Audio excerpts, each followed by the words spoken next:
দেখো, নিউটনের 3টা ল আমরা মোটামুটি জানি। তো হুম হুম 3টা লতে কি বলেছে? প্রথম লতে বলছে নিউটন যে a body in motion remains in motion or a body at rest remains at rest unless acted upon by a force. তার মানে হচ্ছে, যদি একটা বস্তু চলতে থাকে, সে সারা জীবন ধরেই চলতে থাকবে, কেউ ওকে আটকাতে পারবে না। ঠিক আছে? এটা আরেকটা বস্তু ফার্স্ট। যদি স্থির অবস্থায় থাকে, সে সারা জীবন ধরে স্থির থাকবে। কখন? যখন বাইরে থেকে কোনো বল প্রয়োগ না হবে ওটার উপরে। বুঝতে পারছো? হুম। তার মানে তুমি যদি একটা ফুটবলকে শট মারো, সে সারা জীবন ধরে যেতেই থাকবে, যেতেই থাকবে, যেতেই থাকবে, যেতেই থাকবে। কিন্তু এখন তুমি বলো যে থামবেই না, ফুটবলকে শট মারলে ফুটবল তো থেমে যায় একটা সময়। থেমে যাবে একটু হ্যাঁ পরে না থামবে। হ্যাঁ কেন থামে বলো হ্যাঁ, তো? কেন থামে? কারণ তার গতিটা তো এখানে থাকে না গতি সারাক্ষণ, গতি ধীরে যতক্ষণ ধীরে দেবো ধীরে ততক্ষণ কমেই ও যাবে, একদম যাবে। স্থির কেন হয়ে যাবে কমে, ধীরে কেন এটা ধীরে। জানো? কেন কেন জানো? কারণটা ওইটা জানলে তো আমরাই টিচার হইতাম। প্রথম কারণ হচ্ছে অভিকর্ষ ত্বরণ টানছে নিচের দিকে। দ্বিতীয় অভিজ্ঞতা দ্বিতীয় জানতে আছে, হ্যাঁ। দ্বিতীয় দ্বিতীয় কথা হচ্ছে ঘর্ষণ। একটা জিনিসের উপর দিয়ে যত ঘর্ষণ, ওটা হ্যাঁ। মানে ঘর্ষণ বেশি হবে, তখন আটকাবে যেটা। দেখবে, একটা জিনিস আচ্ছা। দেখবে, মাটির উপর দিয়ে বলটাকে যদি ছোড়ো, যতটা স্পিডে যাবে, একটা টাইলসের উপর দিয়ে ছুটলে কিন্তু তার থেকে বেশি স্পিডে যাবে। কারণ কি, এর ঘর্ষণটা বেশি, কম হয়ে হ্যাঁ যাচ্ছে না? তো হ্যাঁ, ঘর্ষণ কিছু পিচ্ছিল না কিছু থাকে না। থাকেই কোথাও না কোথাও। সেই জন্য এটাকে আটকায়, ঘর্ষণ, গতিকে বাধা দেয়। ঘর্ষণটা অ্যাকচুয়ালি কেমন করে হয়? তুমি কোনো জিনিসের উপর দিয়ে যাচ্ছ, মানে এখানে ঘর্ষণ বল তোমাকে বাধা দিচ্ছে, মানে হুম, আটকাচ্ছে। তুমি একটা জিনিস ভাবো, টাইলসের উপর দিয়ে গেলে তুমি স্লিপ খাও কেন? কেন? ওখানে হ্যাঁ, ঘর্ষণটা ওইখানে কম। স্থির তো হবেই। আর তুমি মাটির উপর দিয়ে যাও, তুমি স্লিপ কম খাবে। কারণ কি, ওখানে ঘর্ষণটা বেশি, তোমায় আটকাচ্ছে, বাধা দিচ্ছে তোমাকে চলার। না, আর এদিকে ঘর্ষণ অভিকর্ষ যদি, ত্বরণ টানছে। ঘর্ষণ যদি বেশি হয় তাহলে কি বাধা দিবে? বাধা বেশি অবভিয়াসলি। দিবে না? আচ্ছা। হ্যাঁ, এই যে রাফ, আমরা বলি না রাফ, রাফ ইয়ের উপর দিয়ে হাঁটা ভালো কেন? কারণ ওটা বাধা দেয় বলে কি, তুমি পড়ো না সহজে, নয়তো উল্টে উল্টে পড়ে যাবে স্লিপ খেয়ে। আচ্ছা। বুঝতে পারছো? এই যে আমরা যে চলি, আমরা তো প্রয়োগ করি বল। বল না করলে তুমি হাঁটতে পারবে স্টেপ? হ্যাঁ, মাটিতে তুমি বল তো পাটা ফেলো প্রয়োগ মানে কি, করি, মাটিতে হ্যাঁ। পুশ করো। পুশ হ্যাঁ, করো বল তো, তো বল দাও প্রয়োগ তো। করি। হ্যাঁ হ্যাঁ। যদি বলো যে আমি মাটিতে পুশ না করে মাটির উপর দিয়ে হাঁটতে পারি, তাহলে কাদার উপর দিয়ে কেন হাঁটতে পারো না? তার হ্যাঁ, কারণ বল, হচ্ছে কাদার ভিতরে বল তো পাটা ঢুকে প্রয়োগ করি। যাচ্ছে, রাইট? হ্যাঁ। মাটি যতটা তোমাকে উপরে ঠেলছে, কাদা কিন্তু অতটা ঠেলতে পারছে না তোমার। সেই জন্য তুমি কাদার কারণ, ভিতরে ঢুকে যাচ্ছ। কারণটা কি, কাদা কেন বেশি ঠেলতে পারে না, মাটি কেন বেশি ঠেলতে পারে? দেখো, মাটি আর কাদার মধ্যে ঘনত্বটা দেখো না, কোনটা কত ঘন, কোনটা হার্ড বেশি, সেই আচ্ছা। জিনিসটা দেখো। স্বাভাবিক। ঘন, যাই হোক, কাদা ঘন। অত ডিপে আমাদের যাওয়ার দরকার নেই। আমরা সিম্পলি দেখবো এখানে ঘর্ষণ বলের জন্য আর হচ্ছে অভিকর্ষ ত্বরণের জন্য আমরা আটকে যাচ্ছি। কোনো একটা ফুটবলকে শট মানে সারা জীবন সেটা চলে না। এটা হচ্ছে কারণ। যদি না থাকতো এই জিনিসগুলো, তাহলে কিন্তু চলতে থাকতো। এটাই নিউটন বলে গেছে। বুঝতে পেরেছো? আচ্ছা।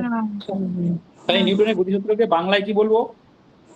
বলবো, বাইরে কুসুম থেকে প্রযুক্ত বল গতিশীল। দ্বারা অবস্থার পরিবর্তনে বাধ্য না করলে স্থির বস্তু চিরকাল স্থির থাকবে, আর গতিশীল বস্তু সচল বস্তু সমবেগে চিরকাল দেখতে সরল থাকবে। রেখা বরাবর সরল রেখা চিরকাল ধরে। চলতে থাকবে। বুঝতে পেরেছো? বোঝাটা নিয়ে কাজ, ফর্মুলা মুখস্থ করার দরকার নেই। বলো, বুঝতে পারলে? বাইরে থেকে প্রযুক্ত বল দ্বারা আঘাত না করলে, মানে বাইরে থেকে যদি তুমি ফোর্স প্রয়োগ না করো, তাহলে ওই বস্তু চিরকাল হুম, চলতে থাকবে। আর যদি স্থির থাকা অবস্থায় থাকে বস্তুটা, তাহলে সারা জীবন স্থিরই থাকবে। স্থিরই থাকবে। Clear? হুম। ওইটাই নিউটন ফার্স্ট গতিসূত্রতে বলেছে। বুঝছি। এবার সেকেন্ড বাইরে গতিসূত্রতে কি থেকে বলেছে? বল কি, ওটা কারোর ইসে দ্বারাই তো বলটা হবে, তাই না? এক্স্যাক্টলি। তুমি যে হাঁটছো, তুমি পায়ের উপর তো বল প্রয়োগ করছো, নাহলে এমনি হেঁটে যাবে। হুম, না। না। তাহলে সেই জন্য পাটাকে তুমি চালাচ্ছ। আবার নিচে যে অভিকর্ষ ত্বরণ, সেটা টানছে তোমাকে বল দিয়ে, অভিকর্ষজ বল যেটাকে বলে। আর মাটি কি করছে? মাটিও তোমাকে টানছে, রাইট? ঘর্ষণ আছে হুম। একটা। তো সেই জন্য তুমি বাধাপ্রাপ্ত হচ্ছ। নাইলে কি হতো, যে কোনো একটা জিনিসকে পুল করলে সেটা চলতেই থাকতো, কেউ ধাক্কা মারলে সেটা এইভাবেই চলতে থাকতো সারা জীবন ধরে। কিন্তু এই যে আকর্ষণ বলগুলো যে আছে, সেই জন্য আমরা আছি। আমরা পৃথিবীর উপরে আছি কি করে? পৃথিবী তো শূন্যের মধ্যে ঝুলছে, আমরা তো ছিটকে যাইনি। কেন ঝুলছি না। আমরা? কারণ আমাদের টানছে পৃথিবী আমাদের, নয়তো উড়ে চলে যেতাম। চাঁদে গিয়ে দেখবে, মহাকাশচারীদের দেখছো চাঁদে গিয়ে হাঁটে হাওয়ার মধ্যে, কারণ মধ্যে ওদের অভিকর্ষ ত্বরণ কম, 1/6। হুম, পৃথিবী যে হারে টানছে তার পৃথিবীর ওয়ান বাই তুলনায় সিক্স কম। হয়ে যায়। মানে আকর্ষণ মানে অভিকর্ষ বল বহুত কম ওখানে। যদি না থাকে তাহলে শূন্যের মধ্যে দৌড়াদৌড়ি করবে। বুঝতে পারছো? হুম, সেই হচ্ছে কনসেপ্ট। ভাসবে হাওয়ায়। হাওয়ায় হাঁটবে, হাওয়াও না, শূন্য, হাওয়াতে শূন্য মানে ভাসবে, কিছু না। ভাসবে। হ্যাঁ, ভাসবে, এক্স্যাক্ট। শূন্যে ভাসবে, হাওয়া বলে কিছু নেই ওখানে, হাওয়াও নেই, হাওয়ার শূন্য। মধ্যে হ্যাঁ হ্যাঁ হ্যাঁ, বেশি উপরে হাওয়াও নেই। শূন্য থাকবে, ওইখানে শূন্য তো স্থানে অক্সিজেনও নাই। অক্সিজেন থাকবেই করে, থাকলে কি আর ওইগুলো নিয়ে যেত? ওরা দেখবে মুখের মধ্যে ইয়ে পড়ে রাখে সব, কিচ্ছু নেই ওর। তো যাই হোক, ব্যাপারগুলো হচ্ছে এরকম। তো ফার্স্ট লটা বুঝলে তো? তো হুম। বলেন তো আগে ফার্স্ট লটা। বাংলায় না ইংরেজিতে? বলেন, বাংলা ইংলিশ একটা বললেই হলো। ইংরেজিতে তো লেখাই আছে। A body in motion remains in motion or body rest. A body is motion, মানে একটা বস্তু, ইন মোশন মানে যে চলমান, সেই বস্তু, রিমেন্স মানে থাকে, ইন মোশন মোশনেই থাকে। যদি চলমান বস্তু হয় সে চলমানেই থাকবে। Or a body at rest, যদি কোনো বস্তু রেস্ট মানে কি বিশ্রামে থাকে, মানে স্থির থাকে। থেমে থাকে, স্থির থাকে, তাহলে রিমেড এট রেস্ট, তাহলে সারা জীবন স্থিরই থাকবে। আনলেস, যদি না acted upon by a force, যদি কোনো একটা বল প্রয়োগ না করা আবার হয়। বল প্রয়োগ না করা হয়, ফোর্স। তাহলে এটাকেই বাংলায় কনভার্ট করে বলেছে, বাইরে থেকে প্রযুক্ত বল দ্বারা অবস্থার পরিবর্তনে বাধ্য না করলে স্থির বস্তু চিরকাল স্থির থাকবে, আর সচল বস্তু সমবেগে সরল রেখা বরাবর চিরকাল চলতে থাকবে। ওটাই নিউটন ফার্স্ট লতে বলেছে। ও ব্রিটিশ ছিল, ইংরেজিতে বলেছে, আর বাঙালিরা বাংলায় অনুবাদ করেছে, তাই না? বলের অনেক বড় ভূমিকা আছে আর কি। এবার সেকেন্ড লতে চলে যাই। সেকেন্ড ল কি বলছে? ফোর্স সেকেন্ড ল ইকুয়াল বলছে ফোর্স ইকুয়াল মাস টাইম অ্যাক্সেলারেশন। অ্যাক্সেলারেশন মানে হচ্ছে ত্বরণ। ত্বরণ। তাহলে তার মানে ফোর্স মানে কি? বস্তুটার ভর, বস্তুটার ভরের উপর ডিপেন্ডেন্ট, আর তার সঙ্গে ত্বরণটাকে গুণ করতে হবে, ওটাকেই ত্বরণ বলা হয় সেকেন্ড লতে। এটাতে বলছে ত্বরণ কি? মানে ত্বরণ হচ্ছে কোনো একটা বস্তুর বেগ যদি ধীরে ধীরে বাড়তে বা কমতে থাকে, যদি বাড়তে থাকে সেটাকে ত্বরণ বলে, যদি কমতে থাকে সেটাকে বলে মন্দন। মনে করে একটা গাড়ি ইনিশিয়ালি ওর গতিবেগ কত, যখন থেমে থাকে 0 হয়, হ্যাঁ। তারপরে বেগটা যখন বাড়াতে থাকে তখন কি 10 kilometre per hour, 100 kilometre per hour, 10, 20, 30, 40 করে বাড়তে থাকে। তুমি যখন বাইক ওটা, চালাও বা সাইকেল চালাও গতিবেগ বাড়তে থাকে। সেই হ্যাঁ যে ওটাকে বাড়ছে, ত্বরণ বলে। ওই যে বাড়ছে জিনিসটা, সেটাকে ত্বরণ বলে। আর যদি তুমি সমবেগে যেতে থাকো, যদি তুমি সমবেগে সমবেগে। যেতে থাকো, তাহলে কিন্তু এটা হ্যাঁ। ত্বরণ হবে না, তাহলে সমবেগ বলবে ওটাকে। ও, তাহলে ত্বরণ আর কাকে যদি বলবো? কমে ওটাকে মন্দন বলবো। এক্স্যাক্টলি। মানে কমার বাড়ার মানেটা কি? বেগটাকে তুমি ধীরে ধীরে কমাচ্ছ, আর বেগটাকে তুমি ধীরে ধীরে বাড়াচ্ছ, তার মানে কি বেগের পরিবর্তনটা হচ্ছে, ওটাকেই বেগের বলে ত্বরণ। পরিবর্তন। তার মানে ত্বরণ আর মন্দন কখন দেখতে পারবো? যখন একটা গাড়ি স্টার্ট নেবে তখন সেটাকে বলবো ত্বরণ, যখন একটা গাড়ি থামবে তার আগের মুহূর্তটাকে বলবো মন্দন। বন্ধন। হুম। মন্দন মানে কি? গতিবেগ কমতে থাকবে ধীরে ধীরে। আর ত্বরণ মনে মানে করো, হচ্ছে বাড়তে থাকবে। হ্যাঁ, যখন স্টার্টিং এ তখন গতিবেগ কত হয়? 0। তুমি বেগের স্কুটিটা যখন বেগের স্টার্ট দেবে পরিমাণ তখন গতিবেগ তোমার বাড়বে, 0। গতিবেগের এবার দেখবে পরিমাণ 5 কিলোমিটার, বাড়বে। 10 কিলোমিটার, 11, 12, 13, 14 করে 30-এ চলে যায়, যায় না? পরে হ্যাঁ যখন হ্যাঁ, 30 বা 40-এ তুমি চালাও তখন আর গতিবেগ বাড়াও না, তখন এই কনস্ট্যান্ট ভেলোসিটি নিয়ে চালাতে থাকো, চলতে চালাতে থাকো থাকে যতক্ষণ চলতে না থাকে, ডেস্টিনেশন হ্যাঁ পৌঁছে। হ্যাঁ। তো সে আর তখন কিন্তু ত্বরণও নেই, মন্দনও নেই। সমান তার থাকলে ওটা সমান সমবেগ। চলছে। যখন সমান থাকবে গতিবেগটা, বাড়বেও না কমবে না, তখন সেটাকে ত্বরণও 0, মন্দনও 0, সমবেগ। সমবেগ বলবে। এক্স্যাক্টলি, সমবেগ বলবে সেটা, হ্যাঁ। কনস্ট্যান্ট ভেলোসিটি, সমবেগ। বুঝতে পারছো? তাহলে ত্বরণ মন্দন কখন হবে? যখন তুমি বাইকটাকে স্টার্ট দেবে বা স্কুটিকে স্টার্ট দেবে। পরীক্ষা অনেক সময় কোশ্চেন আসে, একটা গাড়ি হুট করে চলতে শুরু করলো, কি এটা ত্বরণ হলো না মন্দন হলো না কি হলো? এটা কোনোটাই না, এরকম অপশন আসে। তখন কি বলবে? একটা গাড়ি হঠাৎ চলতে শুরু করলো মানে কি? ত্বরণ হলো। ত্বরণ হলো। ত্বরণ। এক্স্যাক্ট। আর যখন থামবে তার আগে মুহূর্তটা মন্দন। কি তখন গতিবেগটা কমছে, দেখবে 50 kilometre per hour, 40 kilometre per hour ট্রেনে যখন স্থির থাকবে তখন তো কি না, রেস্টে আছে, তো তখন কিছুই কিছুই না, না, মানে ওই যে কিসে গতিবেগ কোনো 0। কিছুই না, ওই অপশনটা গতিবেগ হবে জিরো। জিরো। দেখো যখন তোমার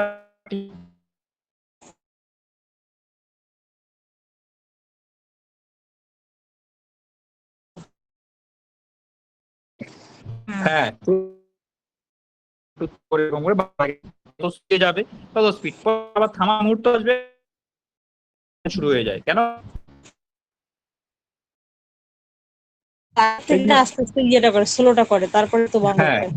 মন্দ মুহূর্তে বুঝতে পারছো? তারপর লাস্ট কি হয়, জিরো হয়ে যায় যখন থামবে আবার তখন তো জিরো। গতিবেগটা। তো জিরো। সেই যে থামার মুহূর্তটা, থাকার আগের মুহূর্তটা, ওটাকে বলে মন্দন। বুঝতে পারছো ত্বরণ মন্দন ব্যাপারটা? তার মানে কি, গতিবেগের পরিবর্তনের হার, এটা হচ্ছে গতিবেগের পরিবর্তনটা পজিটিভ দিকে যাবে সেটাকে বলে ত্বরণ, আর গতিবেগটা যদি নেগেটিভ দিকে যায় মানে কমতে মন্দন। থাকে, তখন সেটাকে বলে মন্দন। তাহলে ত্বরণ আর মন্দন চলি একই জিনিস, একটা হচ্ছে বাড়ছে একটা হচ্ছে কমছে গতিবেগের একটা নেগেটিভ। এক্স্যাক্টলি। বুঝতে পারছো?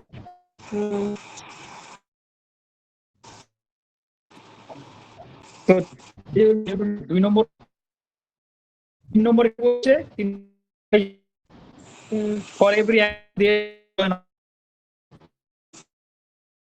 এখানে কোনো অ্যাকশনও আছে।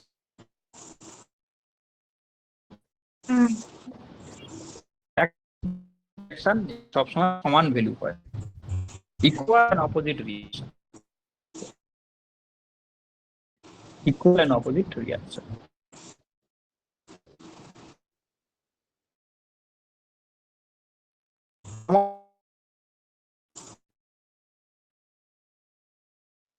অ্যাকশন থাকবে,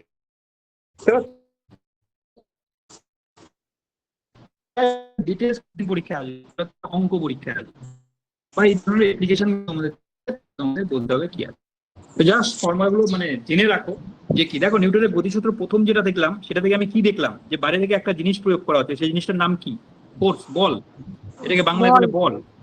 বল মানে ফুটবল টুটবল নয় কিন্তু, এই বল মানে হচ্ছে বল। বল। কোন বল বলো তো? শক্তি, বল। অ্যাকচুয়ালি শক্তি না, এটাকে বল বলে অ্যাকচুয়ালি। মানে আমরা যে কাজ করার যে ইয়েটা করি, যে কোনো সাপোজ তোমার যদি বল থাকে তবে একটা 10 কেজি ওজন তুমি আঙাতে পারছো, উঠাতে পারছো, তার মানে কি তোমার মধ্যে বল আছে, বলটাই শক্তি নেই, আছে, বল প্রয়োগ শক্তি করো। দিয়ে আমি তাহলে কেমন করে কাজটা করবো? হ্যাঁ, অ্যাকচুয়ালি শক্তি না, শক্তি আবার ওই তুমি চলে যাবে আবার কারেন্টে, না না, ওই কারেন্টেরটাকে বলে ওই শক্তি। কারেন্ট না, হ্যাঁ জানি, হ্যাঁ ওই বুঝতে শক্তি পারছো? না। এই বল হচ্ছে বল আর কি, এটাকে কি বলে আর বলবো আর। মানে কাজ করতে গেলে যে শক্তিটা প্রয়োগ হয়, তার হ্যাঁ মানে হ্যাঁ, ওইটাই সেটাই নাকি? সেটাই। হ্যাঁ, আমরা অ্যাকচুয়ালি যে বলি কাজ করতে গেলে শক্তি প্রয়োগ করা হয়, সেটা কিন্তু ভুল বলি আমরা অ্যাকচুয়ালি। শক্তি বল জিনিসটা প্রয়োগ আলাদা, করি। বল প্রয়োগ করি, এক্স্যাক্টলি। বল প্রয়োগ করি, হ্যাঁ। আমাদের আদি পূর্বপুরুষরা বলে এসেছে শক্তি, এই জন্য আমরা শক্তি বলে ফেলি, তাই না? কিন্তু অ্যাকচুয়ালি ভুল। তো বলতে বলতে অভ্যাস হয়ে গেছে। হ্যাঁ, এই জল খাবো জল খাবো বলি, অ্যাকচুয়ালি জল খাওয়া যায় না, জল পান করতে হয়। এই হচ্ছে ব্যাপার, এই জিনিস আমরা ভুল করে থাকি সবসময়। না না, এটা আমরা বাঙালিদেরই বলে, অন্যরা তো হিন্দিতে তো বলে না। না, বাংলাতে পান করা বলে। পান করা ইউজ করেছো কখনো? না না, না, মানে খাইয়ে আমরা বলি। বাঙালিরাই বলি যে খাবো। এক্স্যাক্টলি ওটা এক্স্যাক্টলি। হিন্দিতে বলে না, ওই কি পিনা পিনাই বলে। হ্যাঁ হ্যাঁ, ওইটাই। অ্যাকচুয়ালি পান করাটা হচ্ছে বাংলা টার্ম, পান করা। কিন্তু আমরা ধরু ঘন্টা বলি সব, খাবো দিয়ে চালিয়ে দিই সব। ঠিক আছে।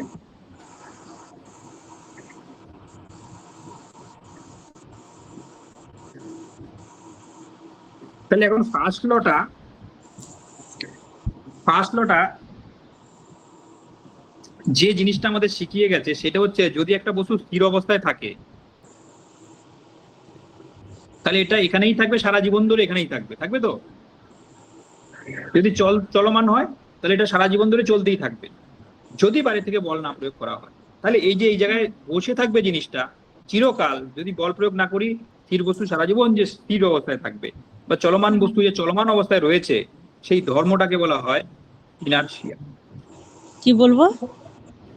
সেই ধর্মটাকে বলবো ইনার্শিয়া। ইনার্শিয়াল। ইনারশিয়া। এই জিনিসটা পড়েছো ভৌত বিজ্ঞানে? জাড্ডো জাড্ডো। পড়ছি। হুম। জাড হুম, তো জাড্ডো। এটাই হচ্ছে এটা, যে ধর্মটার জন্য থাকে। জাড্ডোর কি ইংলিশ ইনারশিয়া? হ্যাঁ,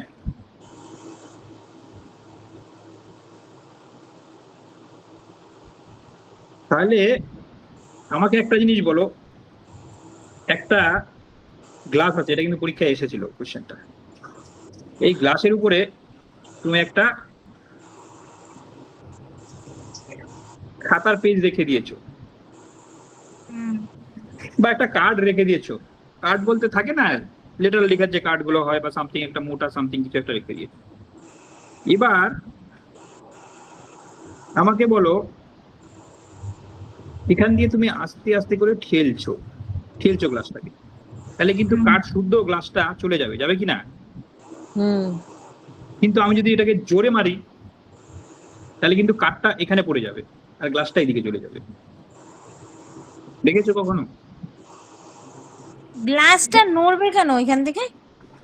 এই যে আমি জোরে মারবো এদিকে, মারলে তো পড়ে যাবে, দুইটা মানে দুই দিকে যাবে নাকি? কিসের মধ্যে মারবেন, ওই কাগজটার মধ্যে?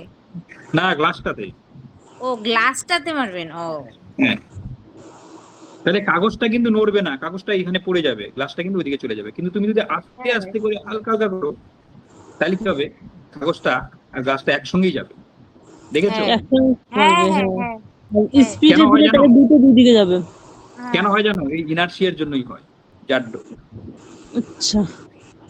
না কারণ ওইখানে কি, তো একটা মানে হাওয়া ও থাকবে না, হাওয়াতেও তো ওটা ইসে হয়ে যাবে, মানে পড়ে যাবে না এই যে কাগজটা। এই যে এই যে এই যে নিউটন বলে গেছিলেন যে স্থির বস্তু চিরকাল স্থির থাকার চেষ্টা করে, গতিশীল বস্তু গতিশীল চিরকাল থাকার চেষ্টা করে। এখানে কি এই গ্লাসটাতে আমি আঘাত করছি, তার মানে কি এই আঘাতটা মানে এই বলটা গ্লাসটা পাচ্ছে, উপরটা পাচ্ছে না তো। হ্যাঁ হ্যাঁ, ফ্র্যাকশন অফ সেকেন্ডে। তার মানে কি এই ফ্র্যাকশন অফ সেকেন্ডে এই এই জিনিসটা সচল করার যে মোমেন্টামটা, সময়টা, সেটা পাচ্ছে না।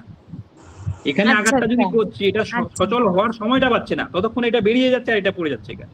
তাহলে ধাক্কা দেওয়ার স্পিডটাও তো সেরকমই থাকতে বেশি, লাগবে। এক্স্যাক্টলি। আর তুমি যদি এটা ধীরে ধীরে দাও তাহলে কি এটা সংলগ্ন সমস্ত জিনিস সচল হয়ে যাওয়ার একটা হুম প্রবণতা পাচ্ছে। সেই হুম। জন্য কি হয়, তখন এটা চলে যায়। গ্লাসের সাথে সাথে সেই কাগজটাও যাবে।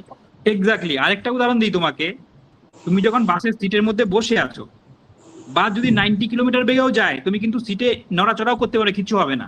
কিন্তু বাসটা যদি 60 থেকে হুট করে 90 কিলোমিটার যায়, তখন কি হবে, তুমি পেছন তাহলে থেকে হুট করে উল্টে যাবে। হ্যাঁ, উল্টে যাবে, হ্যাঁ হ্যাঁ। হ্যাঁ হ্যাঁ হ্যাঁ। হয় না? তার মানে কি হুম। এটা হয়। 60-তে চলছিল এতক্ষণ ধরে, তার হুম মধ্যে আমি বসেছিলাম, তাহলে আমারও স্পিড 60 হয়ে গেছিল। কিন্তু যেই হ্যাঁ, প্লাস। বাসটা 90-তে শুরু করলো, সিট 90-তে শুরু করলো, কারণ বাসের সঙ্গে টাচ হয়ে আছে, পুরো একদম ফিক্সড হয়ে আছে, কিন্তু আমি তো সিটের সঙ্গে ফিক্সড হয়ে নেই, তো আমি হুচটকে উল্টে পড়ে যাবো। হ্যাঁ, মানে স্পিডটা সমান হয় নাই নাকি, এর জন্য। এক্স্যাক্টলি, সমান হয়নি না, যে হুট করে 7 থেকে 90, আমাকে চান্সটাই হঠাৎ দেয়নি করে, আমাকে, চান্সই আমাকে দেয় নাই। বাড়ানো। হ্যাঁ, যদি এর ধীরে জন্য। ধীরে বাড়ে 65, 70, 75, 80, 90, 95, তাহলে কি হবে? কিছু হবে না। তাহলে কিছু হবে ধীরে না। ধীরে, হ্যাঁ ধীরে ধীরে হুট হচ্ছে, করে, তাহলে আমারও হুট করে বাড়লে সময়টা হুট করে পাচ্ছি, ব্রেক করবে, তাহলে হবে, হ্যাঁ। আমার স্পিডটা বাড়ানোর সময়টা আমি নিজে নিজে পাচ্ছি। হ্যাঁ, কিন্তু টাইম যেহেতু পাচ্ছে, আমি এখানে তো স্পিডটা বাড়ানোর টাইমই সময়টা পাচ্ছি না, তার মানে টাইমই কি, পাচ্ছে না।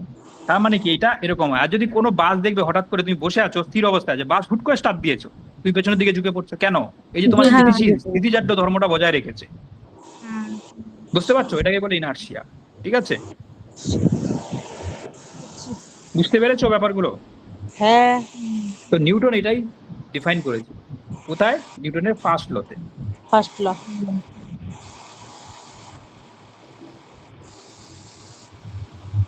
পড়ো একবার, পড়ো, পড়লে বুঝে যাবে, এটা একদম ইজি। কোনটা Newton's পড়বো? first law of motion states that if a body is in the Newton state of first law. rest or is moving with a constant speed in a straight line, state of rest or then the body will remain in the state of rest or keep moving in the straight line unless and until it is acted upon by an external force. বুঝতে পেরেছো? মানে যতক্ষণ না পর্যন্ত বাইরে থেকে কোনো force প্রয়োগ করা হচ্ছে, তখন স্থির বস্তু চিরকাল স্থির থাকবে, সচল বস্তু চিরকাল সারা জীবন সরল রেখা বরাবর চলতে থাকবে।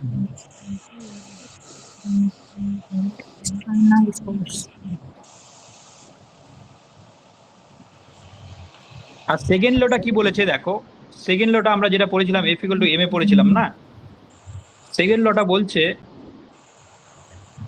Newton's second law of motion states that the rate of change of momentum of a body is directly proportional to the force applied on it. এবার বলছে তার যে অবস্থার পরিবর্তনটা যে ঘটছে, মনে করো স্থির ছিল, তার থেকে ধীরে ধীরে চলতে শুরু করছে বা একটু স্পিড বাড়ছে, সেই জিনিসটা কার উপর ডিপেন্ড করে?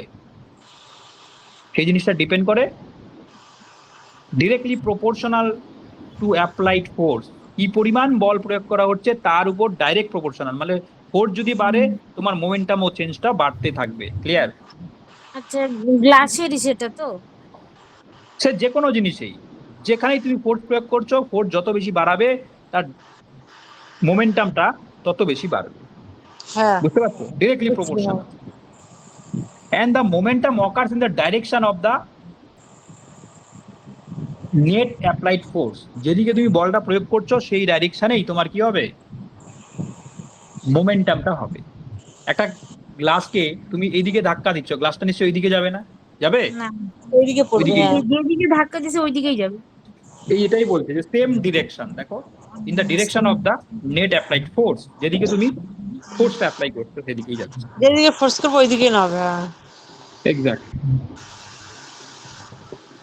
এবার 3 নম্বর লটা যেটা বললাম, প্রত্যেকটা অ্যাকশনে একটা রিয়াকশন থাকে, এটাই বলছে always an equal and opposite reaction.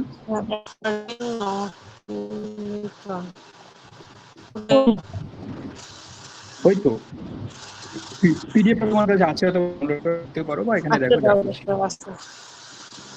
ঠিক আছে, Newton's third law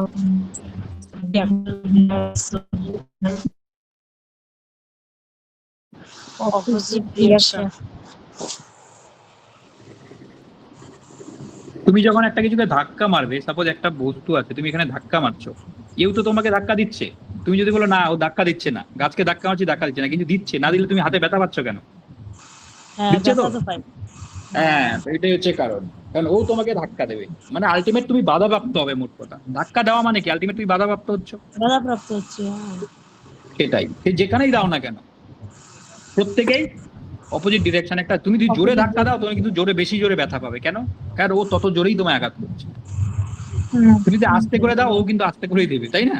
তো এটাই নিউটন ব্যাখ্যা করছে যে প্রত্যেক ক্রিয়ারই সমান ও বিপরীতমুখী একটা প্রতিক্রিয়া আছে। বুঝতে পারছো? ক্রিয়া মানে হচ্ছে অ্যাকশন, রিয়াকশন মানে প্রতিক্রিয়া।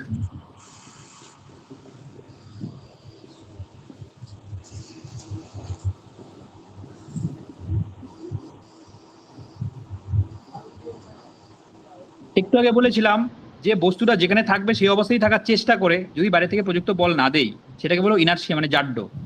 এই যে দেখো, the property of a body unable to change its states is called inertia. মানে যে অবস্থায় আছে সেই অবস্থাটাই ধরে রাখার চেষ্টা করে, সেই যে ধর্মটা, সেটাকে বলে ইনার্সিয়া, জাড্য। বলেছিল আমাদের গ্যালিলিও বলেছিল। এবার যদি বলে ইনার্সিয়ার যে জিনিসটা, সেটা প্রথম কনসেপ্ট কে দিয়েছিল, তখন কিন্তু নিউটনের নাম দিও না, কার নাম দেবে? গ্যালিলিও। গ্যালিলিও।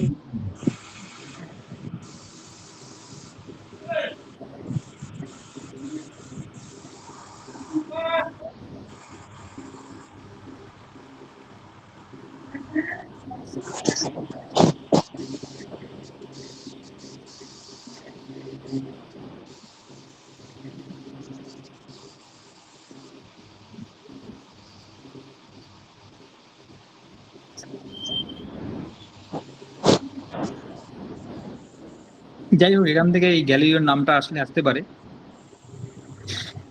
সেকেন্ড লোতে দেখি কি বলেছে। সেকেন্ড লোতে তো বলেছিলাম, কি বলেছিলাম, ফোর্স সমান সমান কি ছিল, F equal to ma। Force হচ্ছে বল, বল হচ্ছে যে বস্তুটার ভর যে আছে তার সঙ্গে তার ত্বরণ। ত্বরণ মানে বুঝতে পারছো তো? এই যে বললাম না যে গতিবেগ বেগ বাড়বে। বাড়ছে, এই জিনিসটা। তাহলে কোনো যদি একটা বস্তু স্থির থাকে, একটা বস্তু স্থির আছে, তার তো ত্বরণ নেই। ত্বরণ আছে কি? না। না, তাহলে তার বল কি হবে? জিরো। চলতে শুরু করলে ওটা ওর সাথে সাথে ওটাও বাড়বে। এক্স্যাক্টলি। তাহলে কোনো বস্তু যদি স্থির বস্তু থাকে, তার বল কি হবে? জিরো। তার মানে তার Zero। উপর কেউ বল প্রয়োগ করছে না, তার উপর কেউ বল প্রয়োগ করছে না। কারণ কি, তার ভর যতই হোক না কেন, অ্যাক্সিলারেশন তো জিরো। তাহলে এই ভরের সঙ্গে অ্যাক্সিলারেশন গুণ করলে কি হবে? জিরো হয়ে যাবে। তাহলে তার উপর কেউ বল প্রয়োগ করছে না। ব্যাপারটা বুঝতে পেরেছো? বুঝছি। দেখো ব্যাপারটা বোঝো। যদি বলে একটা বস্তুর মাস 100 কিলোগ্রাম, তার বল কত, তার উপর প্রযুক্ত বল কত হবে? যদি বস্তুটা স্থির থাকে, তখন যখনই স্থির কথাটা লেখা থাকবে, তখন বুঝবে যে এটার অ্যাক্সিলারেশন জিরো। তাহলে তার যদি মাস 100 কিলোগ্রাম কেন, যাই কিলোগ্রাম হোক না কেন, তার উপর বল হচ্ছে জিরো। জিরো হবে। মাস, বুঝতে পেরেছো? মাস হচ্ছে ওর মানে ভর, যেন ভর। কি ভর। এক্স্যাক্টলি। গ্রাম, কিলোগ্রাম, এগুলো হচ্ছে ভর। আচ্ছা, ভর ও ভারের মধ্যে পার্থক্য জানো? হ্যাঁ, এটা পড়ছিলাম কিন্তু ভুলে গেছি। ভর ভর আর হচ্ছে ভর আর ভার। ভার ভর হচ্ছে মাস, এটা ভর কখনো তো চেঞ্জ হয় হচ্ছে না। ইসে ওটা কোনোদিন চেঞ্জ হবে না। আর ভার কি বলতো, ভার হচ্ছে ওজন। ওজন। যেমন পৃথিবী যে হারে টানছে তোমাকে, সেটাই হচ্ছে হুম। তোমার ওজন। চাঁদে গিয়ে গেলে তোমার ওজন কিন্তু তা থাকবে না, কারণ পৃথিবীর টানাটা কমে আলাদা যাবে। অভিজ্ঞতা যে বল। চাঁদে গেলে 1/6 হয়ে যাবে। মানে এখানে যদি তোমার ওজন 60 কেজি হয়, চাঁদে গেলে 10 কেজি হবে। বুঝতে এত পারছো? কমবে? হ্যাঁ, 6 ভাগের 1 ভাগ হবে। আচ্ছা। চাঁদে কি করে লোক আকাশে উড়ে বেড়াচ্ছে, ওই কারণে উড়ে বেড়াচ্ছে। ভর কমে যায়। মাধ্যাকর্ষণটা কম। আর আমরা উড়ে বেড়াতে পারি না, কারণ আমাদের পৃথিবী টেনে রাখছে। জাস্ট কোথায় ঘরের ছেলে ঘরে আয়, টেনে দিচ্ছে আমাদের। তো এই হচ্ছে ব্যাপার। ভর আর আর ভার। ভরটা কিন্তু কখনো চেঞ্জ হয় না, বুঝতে পারছো?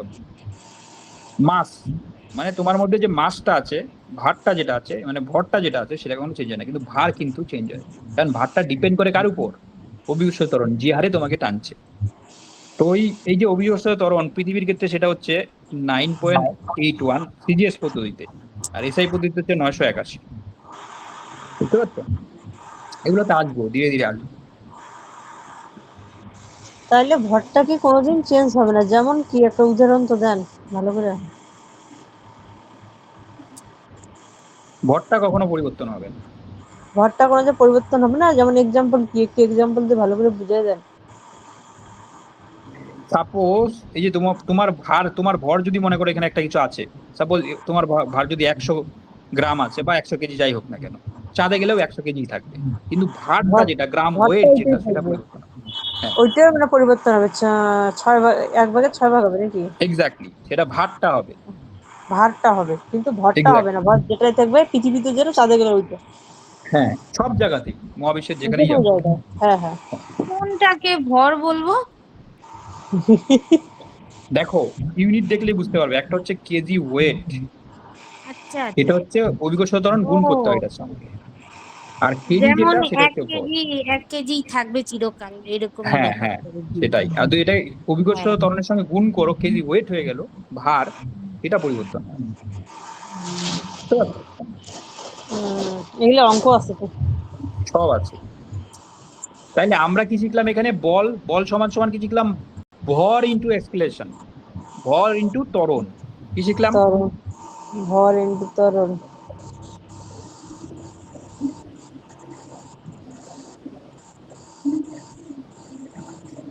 হুম।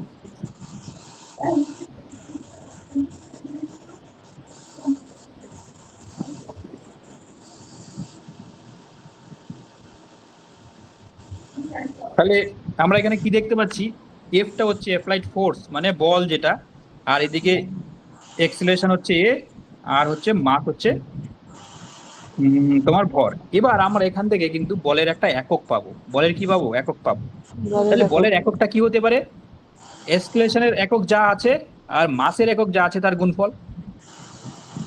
বুঝতে পারছো? তাহলে কারণ বলটা ত্বরণের কি, একক কি? আর হচ্ছে মাসের একক। এবার ত্বরণ একক, মাসের একক তোমাদের নিশ্চয়ই জানা আছে, আছে তো না? নাই? বুঝলি? তাহলে তোমাদের আবার সেই গ্রাম সেন্টিমিটার এইসব শিখতে হবে, কিন্তু আবার ভ্যালোসিটি কি জিনিস শিখতে হবে। না, আমার খাতায় নোট করা ছিল, এখন খাতা বের করতে লাগে। আচ্ছা, তাহলে এখানে আমি আমি এখানে করছি, ঠিক আছে। এফ, এফ সমান সমান হচ্ছে এম ইন্টু এ। এবার দেখো, এক্সেলেশন আমি কি বলেছিলাম? এক্সেলেশন মানে কি? বেগের পরিবর্তনের হার বলেছিলাম। বেগটা যে পরিবর্তন হচ্ছে, সেটা সমবেগের ক্ষেত্রে কিন্তু এক্সেলেশন 0। বুঝতে পারছো? তাহলে এক্সেলেশন কি হচ্ছে? বেগের পরিবর্তনের হার। তার মানে বেগের পরিবর্তন মানে কি? একটা ইনিশিয়াল বেগ থাকবে, আর একটা হচ্ছে ফাইনাল বেগ থাকবে। এই দুটোর যে ডিফারেন্স হচ্ছে, সেটা কত সময়ে হচ্ছে, সেই জিনিসটা, এটাই তো পরিবর্তনের হার। বুঝতে পেরেছো? আরেকবার বলেন তো। একটু আগে তোমাদের বুঝিয়েছিলাম যে একটা গাড়ি যখন চলতে শুরু করে, তখন কি হয়? বেগটা ধীরে ধীরে বাড়তে থাকে। আর যখন হুম, একটা গাড়ি থামে, তখন বেগটা ধীরে ধীরে কমতে থাকে। কমতে হুম। থাকে। তাহলে যখন যখন গাড়িটা চলতে শুরু করলো, তাহলে ইনিশিয়ালি তো স্থির ছিল। তার মানে ভি আই, গতিবেগ ইনিশিয়াল ইকুয়াল টু 0 ছিল। আর ভিএফ মানে কি? ফাইনাল গতিবেগ। যখন চলতে চলতে চলতে চলতে একটা ফাইনাল গতিবেগে গিয়ে স্টপ হয়ে গেল। স্টপ হয়ে ইন দ্য সেন্স আচ্ছা। ওই গতিবেগেই চলছে, আর বাড়াচ্ছেও না, কমাচ্ছেও না।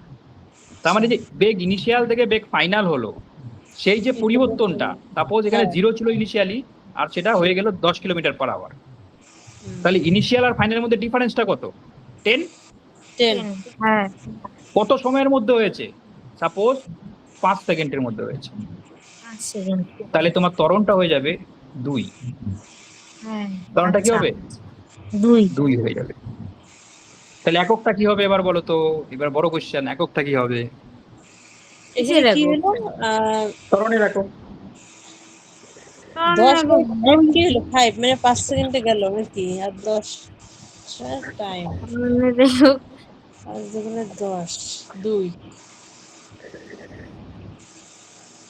2 তো আমি পেলাম, এবার হ্যাঁ। 2টা কি হবে, একক কি হবে? এখানে কিসের একক আছে? বেগের এককের মধ্যে নেগেটিভ আছে, তাহলে বেগের একক নেগেটিভ বলে কি হবে? বেগের একক কি হবে? আমি যদি বলি 10 সেমি মাইনাস 5 সেমি, তাহলে কি হবে? আলটিমেট সেন্টিমিটারই হবে, তাই তো? হ্যাঁ হ্যাঁ তাহলে বেগের একক কি হয়? সেমি পার সেকেন্ড যদি হয় তাহলে সেমি পার সেকেন্ডই হবে বাই টাইম। তার মানে কি হলো? সেমি পার সেকেন্ড আর বাই আরেকটা সেকেন্ড হবে, কারণ এখানে এই টাইম আছে। তার মানে আমি বলতে পারবো সেমি পার সেকেন্ড স্কোয়ার। বুঝতে পেরেছো? দেখো বুঝতে পারছো কিনা? কারণ বেগের একক তার নিচে সময়ের একক, তাহলে বেগের একক কি হয়? সেমি per second, kilometre per hour, এরকম হয় না? হ্যাঁ হয়তো তার নিচে আরেকটা টাইম আছে। তাহলে আমি যদি সিজিএস পদ্ধতি ধরে সেমি পার সেকেন্ড ধরি, সিজিএস পদ্ধতিতে, তাহলে সেমি পার সেকেন্ড স্কোয়ার হয়ে যাবে, কারণ নিচে আরেকটা সেকেন্ড আছে।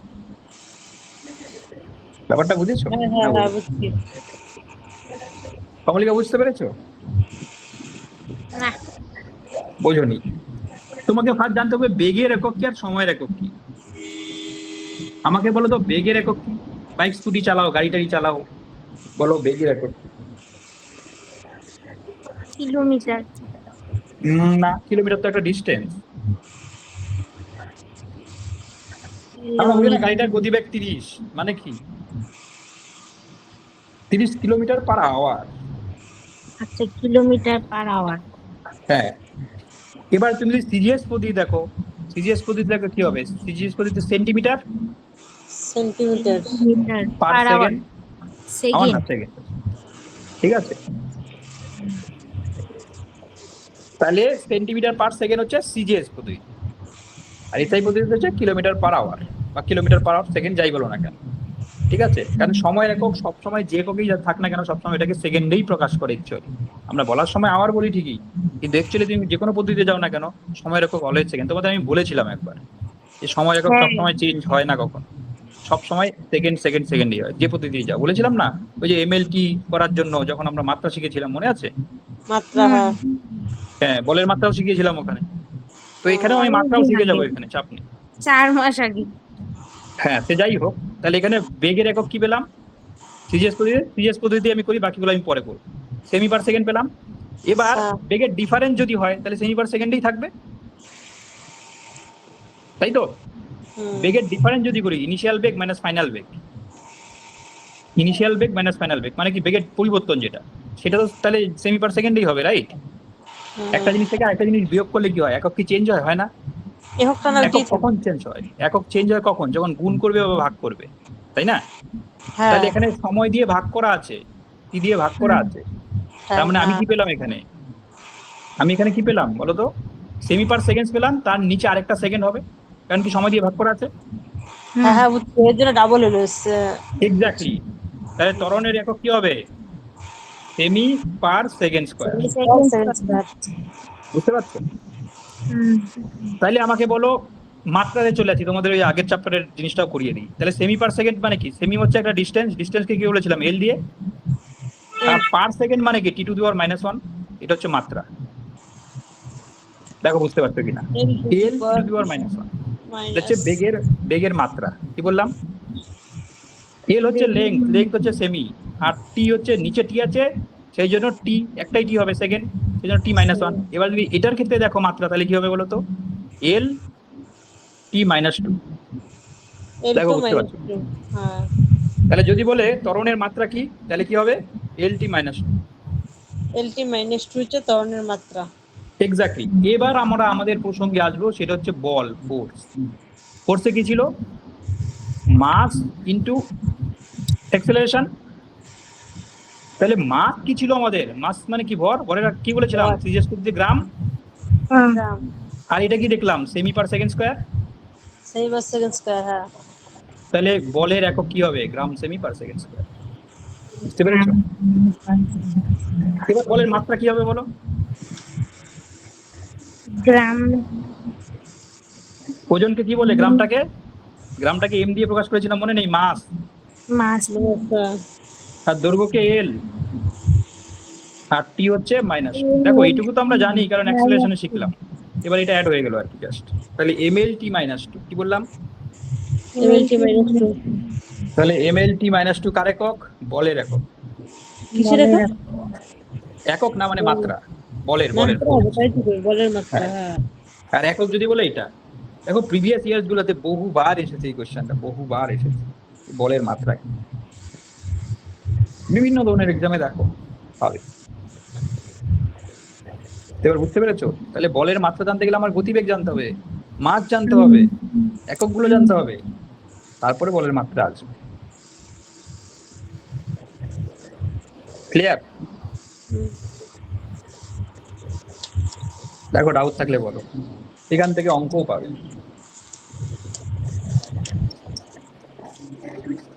ক্লিয়ার? এটা বলো। তাহলে হচ্ছে কি আসলো? ভরের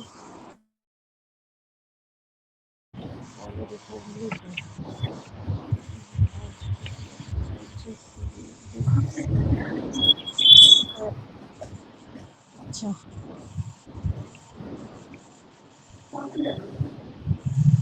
এখন তোমাদের একটা কোশ্চেন যদি আমি এরকম বলি, এখানে নেই, আমি জাস্ট নিজের থেকে বলছি।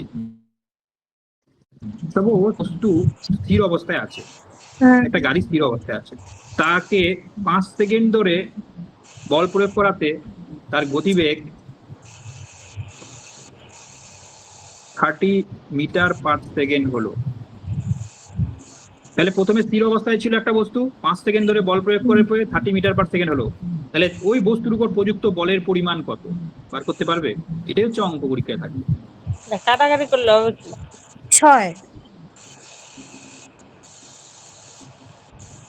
এক্স্যাক্টলি। 6 হয়তো, 6 5 6 30 তাহলে 6 এককটা কি হবে? Metre per second square. Metre per second. Metre per second ছিল, এখানে একটা সেকেন্ড। বুঝতে পেরেছো? কিন্তু এটা তো আমরা এমনি কাটাকাটি করে বললাম যে 5 6 30 মানে 6 হবে, বুঝতে পারলাম। কিন্তু এটার কি আর কোনো নিয়ম আছে? অন্যভাবে আসলে আছে, যদি আছে। এবার তোমাকে যদি, যে বস্তুটা স্থির অবস্থায় নেই, বস্তুটা 10 কিলোমিটার পার বেগে ছিল, 10 মিটার পার সেকেন্ড বেগে ছিল, এবার 5 সেকেন্ড ধরে বল প্রয়োগ করাতে সেটা 30 মিটার পার সেকেন্ড গতিবেগ অর্জন করলো। এবার বলো বল কত? কারণ বস্তুটা অলরেডি চলমান ছিল 10 মিটার পার সেকেন্ড। সেখান থেকে আমি বল প্রয়োগ করলাম 5 সেকেন্ড ধরে, করার পর 30 মিটার পার সেকেন্ড হলো। এই যে গাড়ি যে চলছে, গাড়িতে তো অ্যাকচুয়ালি বল প্রয়োগ করা হয়। এই যে ইঞ্জিনে যে তেল দিয়ে যে তেলটা দেয়, তেলটা দিয়ে কি করে? শক্তি অর্জন করে না, গতি শক্তি। সেটা কি এক ধরনের বল? তো ওই বলটা দেয় বলেই তো গাড়ির গতিবেগটা বাড়ে, তো ব্রেক করলে কমে যায়। 3 হবে। 4 হবে নাকি? কেমন করে 4 হয়? 3 এক্স্যাক্টলি। হবে কি করে করলে বলো তো? কেমন করে? ওটা তো অলরেডি 10 ছিলই, আরো 30 বাড়ছে না? 30 তাহলে 4 20 বাড়লো। তাহলে 20 বাড়লে কত হলো? 5 দিয়ে 20 কে ভাগ করলে 4 হয়ে গেল। এই তো অঙ্ক। তার মানে এটার ফর্মুলাটা কি? ফর্মুলাটা আমি বলেছি তোমাদের, যে এটার ফর্মুলাটা কি হবে বলো তো? V final minus V initial by T. Final গতিবেগ কত হয়েছে? 30। ইনিশিয়াল গতিবেগ কত ছিল? 10। আর যেটা স্থির থাকে সেটা কিন্তু 0 হয়ে যায়। এটা বাই কত সেকেন্ড? 5 সেকেন্ড ধরে বল প্রয়োগ করেছি। তাহলে 20/5 4 হয়ে গেল না অ্যান্সার? কি লিখলেন বুঝতে পারতেছি না। V5 ভি মানে হচ্ছে অ্যাকচুয়ালি ভি গতিবেগ হচ্ছে ফাইনাল গতিবেগ, মানে অন্তিম গতিবেগ কত দেওয়া আছে, আর ইনিশিয়াল গতিবেগ কত দেওয়া আছে। ইনিশিয়ালি 10 দেওয়া ছিল, অঙ্কটা বুঝছি। ফাইনালি 10 30 ছিল। তাহলে এদের মধ্যে ডিফারেন্স কত? 10 থেকে 30 করেছো না, হ্যাঁ ডিফারেন্স কি হয়ে গেল? বাই কত সেকেন্ড ধরে? 5 সেকেন্ড ধরে। 5 পাঁচ দিয়ে সেকেন্ড। দেন তো দুই বুঝতে একটা অঙ্ক পেরেছো? করি, প্র্যাকটিস করি। এখানে বলো তো এই কোশ্চেনটার অ্যান্সার বলো তো, কোনটা? যেটা দেখতে পাচ্ছ স্ক্রিনে। Force given on কোথায়? আচ্ছা, ফোর্স ইজ গিভেন বাই,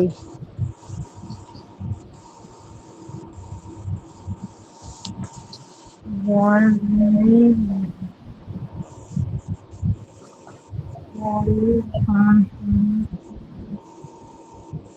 কোথায়, কোনটা করব? তো অপশন আছে তো, কোন অপশনটা হবে? আচ্ছা, অপশন গুলা হুম আমার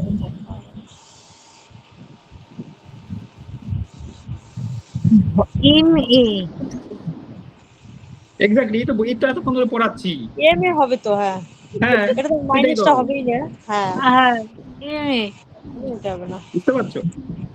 হ্যাঁ তাহলে এখন এই যে আমরা এতক্ষণ ধরে বল টল পড়লাম, এটা তো ইউনিট মানে একক ভরের বস্তু নিলাম। এবার যদি একক ভরের বস্তু না নিয়ে আমি মনে করি 10 গ্রামের একটা বস্তু নিব, তখন কি হবে? হ্যাঁ আমরা এতক্ষণ কি করেছি? আমরা একক ভরের কোন একটা বস্তুর ইনিশিয়াল বেগ, ফাইনাল বেগ করেছি, আর সময় ধরে জমা দিয়ে বল করেছি, সেটা বল বার করেছি, একক ভরের বস্তু। এবার যদি ভরটা যদি একক না হয়, ইউনিট না হয়, সেটা যদি 10 গ্রাম হয়, 20 গ্রাম হয়, 100 কেজি হয়, 500 কেজি হয়, তখন কি হবে? তখন কি করব? এই যে ফর্মুলা, এমটা গুণ করতে হবে সাথে। এতক্ষণ এমটা হ্যাঁ ইউনিট ছিল, হ্যাঁ ওয়ান ইউনিট ছিল, ছিল, হ্যাঁ এবার সেটার ওইটা এখন পরিমাণটা গুণ করতে বসাতে হবে। হবে। আমি না কোশ্চেনটাই শুনি নাই ভালো করে। করান তো, দুই একটা অঙ্ক করান, মানে এগুলো অঙ্ক আমি বুঝি কম না, দেখো আমি ক্লিয়ার তোমার হবো একদম অঙ্কটা। পরিষ্কার বলছি, মন দিয়ে শুনবে, ঠিক আছে? কথাগুলো বল বুঝছি। ইকুয়াল টু কি শিখলে? এফ এম ইন্টু এ, এ এটা মানে ত্বরণ, আর এটা মানে হচ্ছে ভর। হ্যাঁ তো ত্বরণের বিশ্লেষণ আমি দিয়ে দিয়েছি। ত্বরণ মানে কি? অন্তিম গতিবেগ মাইনাস ইনিশিয়াল গতিবেগ বাই টাইম। হ্যাঁ, এইটা, হ্যাঁ এটাই বাই ত্বরণ, টাইম, তোমাকে এটা হচ্ছে ডেফিনিশন আগে ত্বরণ, বলেছি। তাহলে এর জায়গায় এটা এই হচ্ছে জিনিসটা লিখবে। ত্বরণ। অন্তিম গতিবেগ মানে কি? একটা বস্তু কত গতিবেগ থেকে কত গতিবেগে পরিণত হলো। ইনিশিয়ালি যদি জিরো থাকে তাহলে এটা জিরো হবে, আর যদি বলি 30 কিলোমিটার বেগে ছুটছে, তাহলে এটা 30 হয়ে যাবে, মানে 0 থেকে 30 করেছে। আর যদি থাকে ইনিশিয়ালি 10 কিলোমিটার বেগে ছুটছিল, সেটা গতিবেগ বাড়িয়ে 30 করা হলো, তাহলে এটা 10 হবে, এটা 30 হবে। কত সময়? 5 সেকেন্ড, যদি 5 সেকেন্ড নিত। 5 সেকেন্ড, তাহলে এটা 10 এটা বুঝে সেকেন্ড। গেছো, এই বুঝে গেছো। এটা দিয়ে বুঝছি। এবার এম হচ্ছে, এতক্ষণ এমটাকে 1 ধরেছিলাম, কেন? একক ভরের বস্তু ছিল। এবার যদি একক ভরের বস্তু না করে আমি বলি 10 গ্রামের একটা বস্তু, হ্যাঁ তাহলে কি হবে? তাহলে বসিয়ে দেবো এখানে, তাহলে 10 10 হবে ওখানে, ইন্টু 10 ইন্টু এ 30 এর জায়গায় কি? মাইনাস 10 বাই 5 10 সেকেন্ড যদি বসি, তাহলে কত 30 হবে? 40 হয়ে যাবে। 10 বাই 5। তাহলে কি পরিমাণ বল প্রয়োগ হচ্ছে? 40 gram semi per second square. Clear? কোশ্চেনের মধ্যে কিছুই না, এই জিনিসটাই দেওয়া থাকবে। বলবে যে কোনো একটা বস্তু 10 কিলোমিটার গতিবেগ থেকে 30 কিলোমিটার গতিবেগ অর্জন করলো 5 সেকেন্ডে। বস্তুটার ভর যদি 10 গ্রাম হয়, তাহলে তার উপর প্রযুক্ত বলের পরিমাণ কত? বুঝলে? মানে ডেটা তোমার দেওয়া থাকবে, কিন্তু তোমাকে এই জিনিসগুলো বুঝতে হবে যে এক্সপ্রেশন মানে যে ফাইনাল গতিবেগ মাইনাস ইনিশিয়াল গতিবেগ বাই টি, যত সময়, সেই জিনিসটা তোমাকে জানতে হবে। আর এম তো দেওয়াই থাকবে 10 গ্রাম। বা অনেক সময় দেখবে বল এত বল প্রয়োগ করা হয়েছে, তাহলে তার বস্তুটার ভর কত। বা অনেক সময় বলবে তার এক্সেলারেশন কত, ত্বরণ কত হবে, যখন ভর এত বল অত। মানে ডেটা তোমার একটা নিরুদ্দেশ থাকবে, বাকিগুলো দেওয়া থাকবে। বুঝতে পেরেছো? তোমার জানতে হবে F equal to M A, আর এমটার ডেসক্রিপশনটা জানতে হবে যে V final minus V initial by T. হ্যাঁ, এখানে যদি জিরো থাকে তো এতক্ষণ এক ধরে করছি, এখানে যত থাকবে এম যত থাকবে তত দিয়ে মানে গুণ করে করতে হবে ফর্মুলায় বসে। এক্স্যাক্টলি। হ্যাঁ যদি একক ভরের বস্তু থাকে তাহলে এমটাকে 1 নেবে। 1 নেব, হ্যাঁ। হ্যাঁ, কারণ তোমাকে বুঝতে হবে যে ভরটা কত। যদি একক ভরের হয় তাহলে 1। বুঝতে পেরেছো? আর এবার যদি তরলের কিলোগ্রাম, জায়গাটা তখন জায়গায় যে V final minus V initial by T. যদি বলে বস্তুটা যদি বলে স্থির অবস্থা থেকে 30 কিলোমিটার বেগ লাভ করলো, তাহলে কিন্তু ভি ইনিশিয়াল যেটা সেটা 0 হয়ে যাবে। স্থির মানে কি? 0 ইনিশিয়াল গতিবেগ।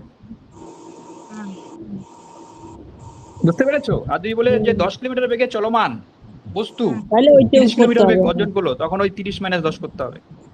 করতে হবে 10 ইনটু যেটা থাকবে মানে 10 এর জায়গায় 20 গতিবেগের থাক। পরিবর্তনের হারটা নিতে হবে। গতিবেগের পরিবর্তন হচ্ছে হ্যাঁ ফাইনাল মাইনাস ইনিশিয়াল, সময় দিয়ে যদি ভাগ করি তাহলে হার হবে। তাহলে গতিবেগের পরিবর্তনের হারকে কি বলে? ত্বরণ বলে। এই তো হ্যাঁ ডেফিনেশন। মানে হ্যাঁ ওইটা যত থাকবে অত দিয়ে করতে হবে, বুঝছি। 10 এর জায়গায় 40 থাক আর 50 থাক। কিন্তু এককটা সাবধানে, কিন্তু আর জিরো সিজিএস আর থাক। এসআই মিশাবে না। হ্যাঁ এইটা কি করলাম আমরা? এটা সিজিএস করলাম, এই যে গ্রাম দিয়ে করলাম, সেমি পার সেকেন্ড করলাম হলো গ্রাম দিয়ে। সিজিএস যদি যদি যদি ওটা যদি সেমি পার সেকেন্ডে থাকে আর এটা যদি কিলোগ্রাম থাকে তাহলে এটাকে গ্রাম প্রকাশ করতে হবে, কিন্তু সব সিজিএস এ করতে হবে। হ্যাঁ এই জিনিসটা তো সব অঙ্কের ক্ষেত্রেই প্রযোজ্য, সিজিএস এসআই করতে যে কোনো একটা পদ্ধতিতে করবে। বুঝতে পেরেছো? আমরা প্রথমে জানো তো একটা গ্রামকে একটা কিলোগ্রাম থেকে গ্রামে প্রকাশ করে সকলে নিশ্চয়ই জানো, এগুলো আর নতুন করে বলার কিছু নেই, পরিমাপের এককে শিখেছে। পাঁচের কোশ্চেনটার ওইটা কি নিউটন হবে? কোনটা কোথায় কোশ্চেন? এই যে পাঁচের ইউনিট যে অফ ফোর্স বলছো কোশ্চেন নিউটন। দেখা যাইতেছে। এখন এখন এটাতে আসি। এখন আমরা এতক্ষণ ধরে বলের একক কি শিখলাম? Gram semi per second square. আর এসআই পদ্ধতি যদি হয় সেটা কি হবে? Kilogram metre per second square হবে, তাই তো? তাহলে এই যে gram semi per second square যেটা আসলো সিজিএস পদ্ধতিতে, এই যে সিজিএস পদ্ধতিতে আমরা এতক্ষণ ধরে কি করলাম? গ্রাম পরের একক সেমি পার সেকেন্ড স্কয়ার করলাম করলাম তো এটা। এটাকে একসঙ্গে বলা হয় ডাইন। কি বলে একসঙ্গে? ডাই ডাইন। আর এটা যদি এসআই পদ্ধতিতে করি তাহলে গ্রামের জায়গায় কি হবে? কিলোগ্রাম, আর সেন্টিমিটারের জায়গায় হবে মিটার পার সেকেন্ড স্কয়ার। তাহলে এই জিনিসটাকে কি বলে? নিউটন। আচ্ছা গ্রাম আর তাহলে সেমি একটু আগে দেখো এই কোশ্চেনটা পেয়েছো, এই ইউনিট অফ ফোর্স কি? নিউটন। সিজিএস পদ্ধতিতে ওইটা হচ্ছে ডাইন। হ্যাঁ, আর এসআই পদ্ধতি হচ্ছে Newton. The unit of force is Newton. কোন পদ্ধতিতে? এসআই পদ্ধতিটা, ঠিক আছে? আর যদি তুমি সিজিএস এ যাও তাহলে সেকেন্ড স্কয়ার। আর যদি নিউটন থাকে, নিউটনের মানে কি? Kilogram metre per second square.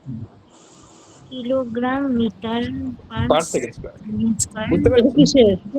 SI kilogram? SI gram semi per second square হচ্ছে সিজিএস পদ্ধতিতে, মানে গ্রাম সেমি পার সেকেন্ড স্কয়ারটাকে একসঙ্গে বলে ডাইন। দুইটি একসঙ্গে ডাইন বলবো তো? গ্রাম সেমি পার সেকেন্ড জন্য স্কয়ার একক এটা ইসের বলে রাখো। বলে রাখো। হ্যাঁ, যেটা একটু আগে বললাম, F equal to M into acceleration, SI পদ্ধতিতে kilogram metre per second square. Metre per second আরে স্কয়ার। সিম্পল ভাবো না, এম ইনটু এ মানে ভরের একক ইনটু ত্বরণের একক। বুঝতে পারছো?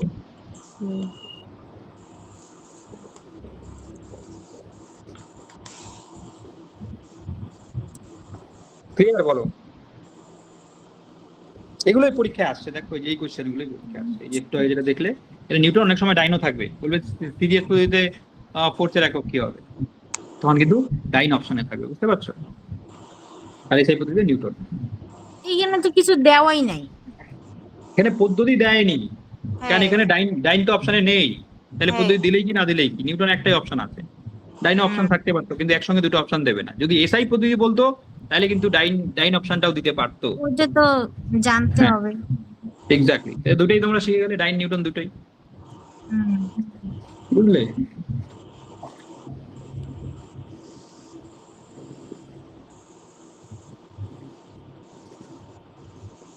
বুঝছি।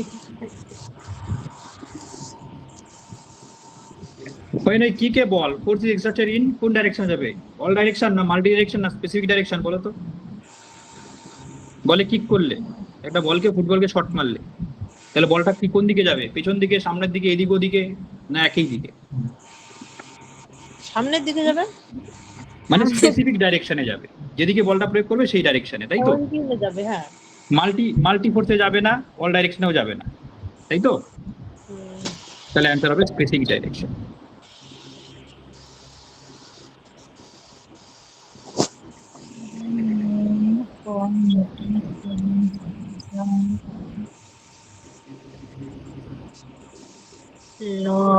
সেকেন্ড লতে আমরা কি শিখলাম? ফোর্স শিখলাম, ল অফ অ্যাক্সেলারেশন। এটা সেকেন্ড লতে শিখেছি। সেকেন্ড ল থেকে আমরা কি শিখলাম? F equal to M A শিখলাম না? Law law of force and acceleration, এই জিনিসটাই তো শিখলাম আমরা সেকেন্ড গতিসূত্রতে, F এটা equal to ma। সেকেন্ডে শিখলাম, হ্যাঁ। তাহলে এটা সেকেন্ড লতে শিখলাম, নিশ্চয়ই এখানেও শিখিনি এখানেও শিখিনি। সেকেন্ডটাই না করলাম। ইন্টারশিয়া তাহলে কোথায় শিখলাম? কোনটা?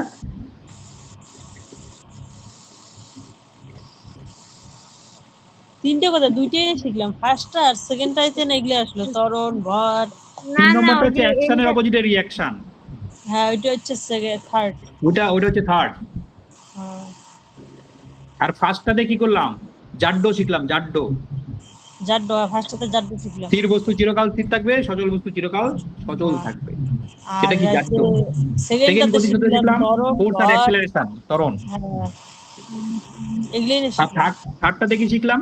থার্ডটাতে শিখলাম হচ্ছে তুমি ধাক্কা মারলে ও ধাক্কা মারবে, হ্যাঁ, অ্যাকশন বিপরীত রিঅ্যাকশন। প্রতিক্রিয়া। রিয়াকশন আছে, রিয়াকশন সাথে।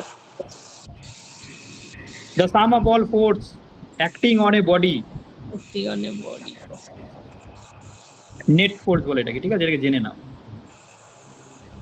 Net force. হ্যাঁ, এটার মানে হচ্ছে যদি একটা বস্তুকে তুমি ধাক্কা দিচ্ছ, আমিও ধাক্কা দিচ্ছি, কমলিকাও ধাক্কা মারছে, তাহলে আলটিমেটলি কোন দিকে যাবে? সে তো মাথা ঘুরে যাবে, রাইট? মাঝখানে থাকবো, চাপা মাঝখানেই নিয়ে থাকবে মাথা এটা। ঘুরে না যাবে। না, এখন দেখবে নেট ফোর্স কোন দিকে কাজ করছে। নেট ফোর্স মানে কার ধাক্কাটা বেশি, বাকিগুলো মাইনাস ও করে দিই, আচ্ছা, সেই দিকে আমার বলটা ধাক্কা যাবে। বেশি, এর জন্য। তাহলে তুমি যেদিকে দিচ্ছ সেই দিকেই যাবে, তার মানে কি নেট ফোর্স কাজ করছে এখানে, বুঝতে পারছো? হ্যাঁ, বেশি যারটা বেশি জুড়ে হবে তার থেকে বেশি যাবে। Exactly. Net force. when an object at rest velocity মানে কি জিরো, বাস থেমে আছে, তাহলে acceleration is zero. Object starts to move, object continues to rest. কি হবে বলো? যখন একটা বস্তু চুপচাপ বসে আছে কি করবে? সারা জীবন ধরে চুপচাপ থাকবে, নিউটন বলে দিয়েছে। হ্যাঁ, তাহলে কি হবে? Object continues to be at rest. 2 নাম্বারটা এটা বুঝছি আমরা। Continue to be at rest. Concept clear হয়ে গেলে এইসব কোনো ব্যাপার না। What causes the motion of a body which is initially at the state of rest? যদি কোনো একটা বস্তু রেস্টে থাকে, বিশ্রামে থাকে, তাকে কে মোশন তৈরি করবে? একটা বস্তু যখন স্থির আছে, ওই হ্যাঁ, স্থির বস্তুটাকে চলাবে কে? নিউটন কি বলেছিল? এক্স্যাক্টলি, বাইরে থেকে যে ফোর্স প্রয়োগ করো তবেই সে চলতে শুরু করবে, নাহলে তো রেস্টেই থাকে। হ্যাঁ, ফোর্স না করলে তো যেখানে ওইখানেই থাকবে। এক্স্যাক্টলি, দেখলে তো? তার অ্যান্সার গুলো পারো মানে টুকটাক জানলে তো করে। পারবো, আর জানি না দেখে তো পারি না এতক্ষণ।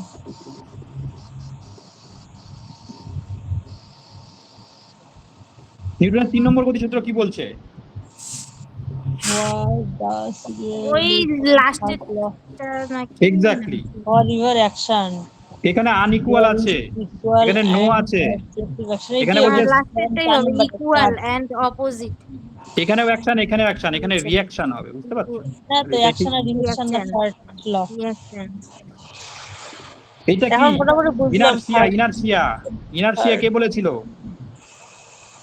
জাড্ডো, জাড্ডো। ফার্স্ট ল। ফার্স্ট ল, বুঝতে পারছো? হ্যাঁ, বুঝলাম। নিউটন ফার্স্ট ল কি জন্য পরিচিত? is also known lodge of inertia. Of inertia. inertia, এটা না পড়লামই। জাড্ডো। What causes a body to move after it has been a condition of rest? যদি কোনো একটা বস্তু, এটা অলরেডি করেছি আমরা, রেস্টে থাকে, তাকে কে মুভ করাবে? Force. Force. The inability of a body to change its state of rest or motion is known as? এটাও ফোর্স।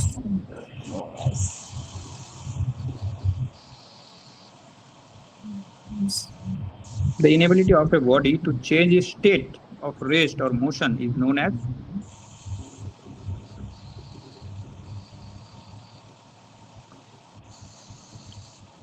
ফোর্স এটা প্রয়োগ করতে force। হবে, রাইট? ফোর্সই হবে। এটা ফোর্সই হবে। ফোর্সই হবে। হ্যাঁ, বলছে তার স্টেটটাকে চেঞ্জ করবে বা মোশনটাকে চেঞ্জ করবে কে? বলে কি করবে? বলে হ্যাঁ। করবে। এগুলোর কোনো কাজ নেই। the bodies in contract experience forces in? Forces. Same direction. Exactly, যেদিকে ধাক্কা দিবে সেদিকেই যাবে। অপোজিট ডিরেকশন হবে না। recoil of gun and motion of rods are explained of গান যখন গুলি করে পেছনের দিকে ধাক্কা মারে না, বন্দুকের গুলি মারা দেখেছো কখনো? third এক্স্যাক্টলি, মানে অ্যাকশন আর রিঅ্যাকশন, হ্যাঁ অ্যাকশন আর রিঅ্যাকশন। সামনে হইলো পিছন দিকে ধাক্কা দিব কারণ বন্দুক যদি তুমি সামনের দিকে গুলি মারো দেখবে পেছনে একটা হুচট মারে, কেন? কারণ বন্দুক অ্যাকশন মারছে বলেই তো পেছন দিকে ধাক্কা দিচ্ছে। আচ্ছা আচ্ছা হ্যাঁ এটা বন্দুক তো মারি নেই, কিন্তু এটা একটাই হবে রিঅ্যাকশন তো এটারই আছে। এই হচ্ছে অঙ্ক, এগুলো নেক্সট দিন করবো, আজকে আর করবো না, ঠিক আছে? অঙ্কগুলো একটু দেখো, হয়তো পেয়ে যাবে, ওই যে ফর্মুলাটা ছিল না, ওইসব দিয়েই হবে। প্রথম দেখতে হয় যাচ্ছে 10 ms and চেষ্টা করবো তো হয় কিনা। হ্যাঁ ওই চেষ্টা সূত্র করো। দিয়ে হবে তো? এখানে একটা জিনিস মনে রাখবে যে মিটার পার সেকেন্ড থাকলে কিন্তু এসআই পদ্ধতি আর কিন্তু সিজিএস 800 গ্রাম দেওয়া আছে, সেই জন্য দুটোকে সিজিএস করবে বা দুটোকে এসআই তারপরে করবে। করতে হবে। হ্যাঁ হ্যাঁ, যদি দুটোকে এসআই করো তাহলে ফোর্সের একক হবে নিউটন, আর যদি দুটোকেই সিজিএস করো তাহলে ফোর্সের একক হবে ডাইন। ডাইন। একটা হবে কিগ্রা মিটার পার সেকেন্ড স্কয়ার, একটা হবে সেন্টিমিটার গ্রাম সেন্টিমিটার পার সেকেন্ড স্কয়ার, যেটা পড়িয়েছি তোমাদের, ঠিক আছে? তো পরের দিন এটা আমরা একটু দেখবো, কেমন খিদে পেয়ে গেছে। চলো চলো তাহলে ক্লাসটা এখানে শেষ করছি, ঠিক আছে? ঠিক আছে, চলো টাটা, বাই বাই। টাটা।